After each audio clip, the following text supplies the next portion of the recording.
करिश्मा, रेशमा और मनीषा 3 बहनें हैं। उनका एक भाई भी है, मयंक। मयंक अपनी बहनों को बहुत प्यार करता है, लेकिन मयंक की पत्नी सविता इस मामले में मयंक से बिल्कुल ही अलग है। वो अपनी ननदों का जितना बुरा कर सकती है उतना बुरा करती ही रहती है और अपनी ननदों पर हुक्म भी चलाती है। करिश्मा, करिश्मा, तुमने अभी तक नाश्ता नहीं बनाया? तुम्हारे भैया को ऑफिस जाने में देर हो रही है। हाँ भाभी, बस अभी बनाती हूँ। करिश्मा, तुम ये ढीलापन छोड़ दो। कल को पराए घर जाना है।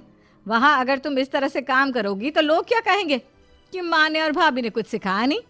और तुम्हारी दोनों बहनें कहाँ हैं?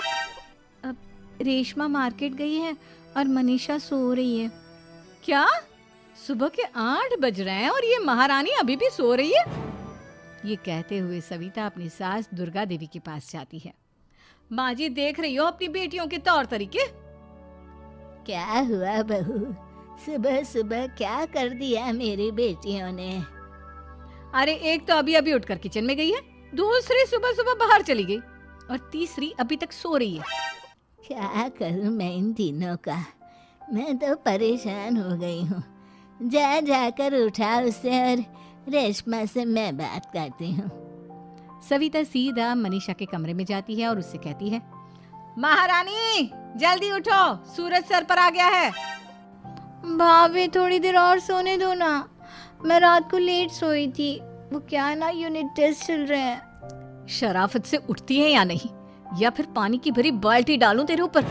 नहीं भाभी, मुझे बिस्तर में नहीं नहाना, उठती हूँ मैं। मनीषा जल्दी से उठकर बाथरूम में चली जाती है। सभी आराम से बैठकर नाश्ता कर रहे होते कि तभी रेशमा बाजार से हाथ में सामान लिए आ जाती है। रेशमा को देखते ही सविता उस पर बरस पड़ती है। लो, आ गई महारानी। ऐसा भी क्या सामान लाना था जो सुबह आंख मलते ही बाजार की तरफ रवाना हो गई? भाभी, कल आप ही तो चीख रही थी कि घर का सारा सामान मुझे ही लाना पड़ता है, घर में किसी को भी किसी काम से कोई लेना देना नहीं है। अब मैं बाजार जाकर सामान ले आई तो आपको इस बात से भी तकलीफ हो रही है? देख रही हो माँ जी, अपनी बेटी की जुबान कैंची से भी तेज चलती है। और मयंक, आप तो कुछ कहेंगे नहीं अपनी लाडली बहन को? रेशमा, अपनी भाभी से ऐसे बात नहीं करते। चलो माफी मांगो। भैया, मैं क्यों माफी मांगू? आप भाभी से बोलिए ना कि हम पर कम हुक्म चलाया करे। हम इस घर की बेटियां हैं और आपकी पत्नी की ननद है, नौकरानी नहीं। लो कर लो बात। इनकी भलाई के लिए कुछ भी बोलो तो इन्हें बुरा लग जाता है।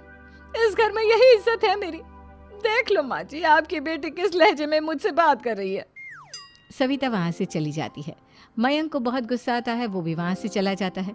फिर करिश्मा रेशमा को समझाती है, रेशमा, तुम्हें भाभी से माफी मांग लेनी चाहिए थी ना। लेकिन दीदी, मैंने कुछ किया ही नहीं, तो मैं माफी क्यों मांगू?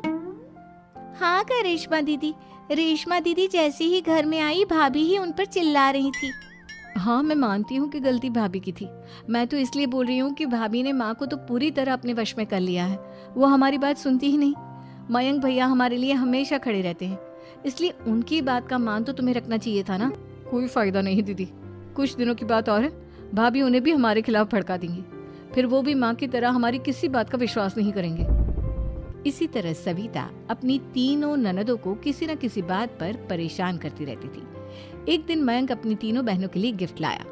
करिश्मा, ये तुम्हारे लिए हार का सेट। रेशमा, तुम्हारे लिए सुंदर सी ड्रेस। और मनीषा, तुम्हें किताबें पसंद है ना, तुम्हारे लिए किताबें लाया हूँ। थैंक यू भैया। थैंक यू भैया। थैंक यू भैया। करिश्मा, तुम्हारा नेकलेस कितना सुंदर है। ये भैया कहाँ से ले आए होंगे? मैंने भैया को 3 दिन पहले फोन पर ये डिजाइन दिखाया था और आज भैया ये ले आए। सविता तो अपनी ननदों के गिफ्ट्स देखकर जल गई और करिश्मा का नेकलेस तो उसे भी बहुत पसंद आया था। अपनी बहनों के लिए कितना अच्छा नेकलेस लेकर आए हैं, मुझे कभी कोई गिफ्ट नहीं दिया। मैं आज ही ये हार चुरा लूंगी। रात में सविता करिश्मा का हार चुरा लेती है और इसी तरह उसे अपनी ननदों की जो भी चीज अच्छी लगती वो उसे मांगती नहीं, बल्कि रात के अंधेरे में चुरा लेती। इसी तरह दिन बीतते गए और सविता ने मयंक के दिल में भी उसकी बहनों के लिए नफरत पैदा कर दी। एक दिन मयंक ने करिश्मा और रेशमा के लिए रिश्ता देखा और ये बात उसने घर में सबको बताई। माँ, करिश्मा और रेशमा के लिए बहुत अच्छा रिश्ता आया है। वो लोग कल इन्हें देखने आ रहे हैं। आप और सविता मिलकर सारी तैयारी कर लेना। ये सुनकर करिश्मा और रेशमा खुश हो जाती हैं, लेकिन सविता सोचती है, अगर इन दोनों बहनों की शादी हो गई तो घर और बाहर का काम कौन करेगा? मनीषा तो एक नंबर की कामचोर है, उससे तो किसी बात की उम्मीद लगाना ही बेकार है। मुझे इस शादी को रोकना होगा। अगले दिन सभी लड़के वालों के स्वागत की तैयारी करने में लगे होते हैं। तभी मयंक अपनी बहनों से आकर कहता है, तैयार हो गई तुम दोनों? देखो दोनों लड़के बहुत अच्छे हैं, मैं कोई कसर नहीं छोड़ना चाहता, इसलिए तुम उनके सामने अच्छे से बिहेव करना और अपनी भाभी से लड़ने मत लग जाना। करिश्मा, तुम वो नेकलेस पहन लो ना जो मैं तुम्हारे लिए लाया था। भैया मैं बहुत देर से वो नेकलेस ढूंढ रही हूँ, लेकिन मुझे मिल ही नहीं रहा। क्या तुमने नेकलेस खो दिया? तुम्हें पता भी है वो कितना महंगा था? तुम कोई काम ढंग से नहीं कर सकती। मयंक गुस्से में वहां से चला जाता है। थोड़ी देर बाद लड़के वाले भी आ जाते हैं। वो दोनों बहनों को पसंद कर लेते हैं और रिश्ता पक्का हो जाता है। लेकिन सविता के दिमाग में तो कुछ और ही खिचड़ी पक रही थी। वो पंडित जी के पास करिश्मा की कुंडली लेकर जाती है और उन्हें पैसे देकर करिश्मा की कुंडली बदलवा देती है। जब लड़के वालों के पास करिश्मा की कुंडली जाती है तो वो दुर्गा को फोन करते हैं। बहन जी, हमने करिश्मा की कुंडली अपने पंडित जी को दिखाई थी। आपकी बेटी की कुंडली नहीं बल्कि दोषों का पिटारा है। देखिए, मैं और मेरे पति इन सब बातों में बहुत विश्वास करते हैं, इसलिए हम आपकी बेटी से अपने बेटे की शादी नहीं करा सकते। इस तरह करिश्मा का रिश्ता टूट जाता है और सभी घर वालों को बहुत दुख होता है।